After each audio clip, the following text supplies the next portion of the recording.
तर नमस्कार शेतकरी मित्रांनो. तर मित्रांनो, आजच्या या व्हिडिओमध्ये तुम्हाला सांगणार आहे की बघा, पाटी आणि बोकड यांच्यामध्ये एक समांतर का केलं जातं किंवा एक दोन्ही सेम किमतीमध्ये का विक्री होत नाही. तर आजचा टॉपिक ते आहे मित्रांनो. फक्त एक आपल्याला कमेंट आली, त्या कारणामुळे आपण हा व्हिडिओ बनवतोय.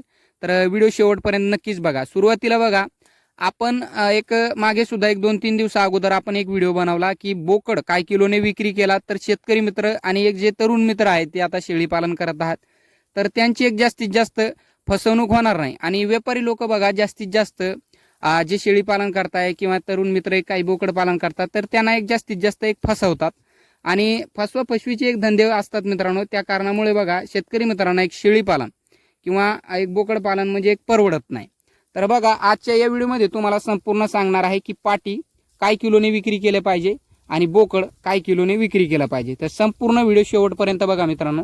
सुरुवात जर बघायची झाली तर दोन्ही पिले बघा, एक पाट किंवा बोकड, एक शेळी जे आपल्या फार्मवर येते किंवा आपल्या शेडवरती एक शेळी जर डिलिव्हरी झाली, तर पाट आणि बोकड दोन पिल्ले आपल्या जर शेडवरती आले, तर आपण काय करतो, चांगल्या पद्धतीचे, आणि मी सुद्धा आणि इतर कोणतेही मित्र असो, तरुण मित्र असो किंवा शेतकरी मित्र असो, चांगल्या पद्धतीनं दोन्ही पिल्लांना एक समांतर दूध पाजतात आणि त्यांना समान खुराक देतात आणि कोणतंही टॉनिक गिनिक संपूर्ण एक समान त्यांना एक दिलं जात आहे. तर त्याच्यामध्ये काय होतंय बघा, विक्रीच्या टायमाला व्यापारी लोक खूप बेजार करतात.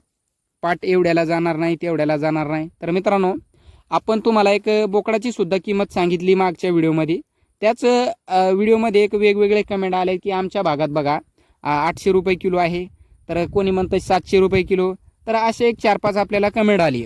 तर बघा, तुम्हाला मागच्या व्हिडिओमध्ये आपण सांगितलं की बघा 400 रुपये किलो मी बोकड किंवा काही आपण जर विक्री केलं, तर आपल्याला त्याच्यामध्ये लॉसमध्ये आपण जाऊ शकत नाही किंवा आपल्याला एक त्याच्यामध्ये उलट प्रॉफिट असतो. आणि जो व्यापारी आहे, तर व्यापारी जो आहे मित्रांनो, ते आपल्याला जास्त त्याच्यामध्ये गंडू शकत नाही. तर समान तुम्हाला सांगितलं आपण मागच्या व्हिडिओमध्ये की आपण पिल्लूचं एक सर्वसाधारण विक्री करण्याच्या टायमाला आपण घरी एक त्यांचं एक वजन करावं आणि त्या टायमालाच आपण बोकड हे बाजारामध्ये घेऊन जावं. तर मित्रांनो, त्या व्हिडिओला आपल्याला कमेंट आली आणि आपण बघा, माझ्या भागात इकडे 700 रुपये किलो, 700 रुपये किलोने मटण हे विक्री होतं आहे. त्या कारणामुळे बघा, मला 400 रुपये किलोने जिवंत बोकड किंवा एक जिवंत बोकड जर आपण विक्री केला, तर ते मला परवडतं आहे. पण वेगवेगळ्या भागात वेगवेगळ्या किमती आहेत. तर वेगवेगळ्या भागात वेगवेगळ्या किमती आहेत. त्या कारणामुळे बघा, 800ने कोणी, आता 800ने आपल्यात सुद्धा कमेंट आल्यात 2. तर त्या भावांना एक थोडंसं एक याच्यामध्ये 400च्या उडीत थोडंसं एक वाढवलं पाहिजे.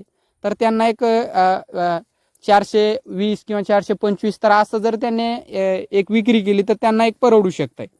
तर बघा, आपण पाटीचं सुद्धा तुम्हाला सांगतो या व्हिडिओमध्ये. मेन म्हणजे आपण पाटीचं सांगतो की पाटी व्यापारी लोक सेम किमतीमध्ये का घेत नाही. तर पहिला मुद्दा म्हणजे बघा, पाट म्हणजे पाट बोकड असो किंवा दोन्ही सेम असले मित्रांनो, तर व्यापारी लोकचं एक धंदा असतोय. त्या कारणामुळे बघा, ते काय करतात, खूप शेतकरी मित्र किंवा तरुण मित्र नवीन शेळी पालन करतात, त्यांना ते गंडवतात की ही पाट आहे आणि याला कोण घेणार आहे. तर मित्रांनो, पाट असो किंवा बोकड असो, तर हे तुम्हाला माहीत आहे आणि मला माहीत आहे की पाट असो किंवा बोकड असो, आता काही भागात 400 रुपये, सर्वसाधारण 800 रुपये किलो आहे आणि काही भागात 700 रुपये किलो आहे, काही 600ने सुद्धा विक्री करतात. तर मित्रांनो, पाट आणि बोकड हे वेगवेगळ्या किमतीमध्ये, याचं मीठ किंवा एक मटण हे विक्री होत नसतंय.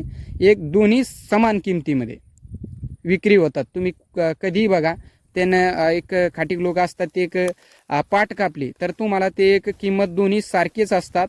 तर बघा, देण्याच्या टायमाला तुम्हाला जी आपण किंमत सांगितली 450 माझ्याकडे मी विक्री करतो, तुमच्या इकडे काय आहे ते सुद्धा मला कमेंट करून सांगा आणि तुमचं एक गावाचं नाव सुद्धा कमेंट करून सांगा आणि त्याच्यामध्ये एक तुमची किंमत सुद्धा सांगा मला की तुमच्या भागात एक काय किलोने तुम्ही एक विक्री करता.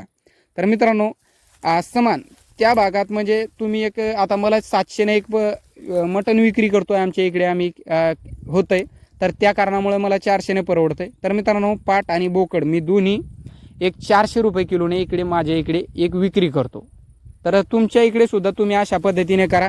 पाट आणि बोकड याच्यामध्ये काय अंतर नसतं मित्रांनो. मटण दोन्हीचं सुद्धा एक पाटीचं फेकून देत नाही लोक, आपल्याजवळून जे नेतात खाटीक लोक, ते कापतात त्याला आणि त्याचा सुद्धा ते पैसाच करतात. फक्त आपल्या शेतकरी मित्रांना ते गंडवतात, कारण त्यांना एक जास्तीत जास्त त्याच्यामध्ये फायदा राहायला पाहिजे. तर विक्री करताना ते तुम्हाला मागच्या व्हिडिओमध्ये सांगितलं आपण आणि आता सुद्धा सांगितलं, तर सेम किंमतच त्या किमतीमध्येच विक्री करा, जेणेकरून कोणत्याही शेतकरी मित्राची फसवणूक होणार नाही मित्रांनो. आणि हा व्हिडिओ बनवण्याचं कारण म्हणजे आपल्याला एक कमेंट आली आणि कमेंटचं आपण उत्तर तशा पद्धतीने सुद्धा दिलं असतं, पण आपल्याला वाटलं की एक आपण खूप शेतकरी मित्रांचा असं सुद्धा एक मनामध्ये डाऊट असेल की पाटी आणि बोकड एक वेगवेगळ्या किमतीला जातात. तर मित्रांनो, किंमत वेगवेगळी असो किंवा काही असो, पण आपल्याला एक जे आपण बोकडाची विक्री करतोय त्याचप्रमाणे आपल्याला पाटीची सुद्धा विक्री करायची.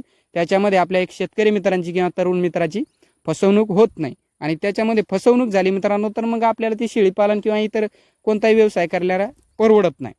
तर कसा वाटला व्हिडिओ नक्कीच कमेंट करून सांगा. आणि व्हिडिओ आवडला असेल मित्रांनो, तर नवीन तरुण मित्रापर्यंत किंवा एक शेळीपालन करत असतील शेतकरी मित्र त्यांच्यापर्यंत हा व्हिडिओ पोहोचवा. तर गावाचं नाव सुद्धा सांगा आणि काय किलोने तुम्ही विक्री करता ते सुद्धा सांगा. व्हिडिओ पाहिल्याबद्दल मनापासून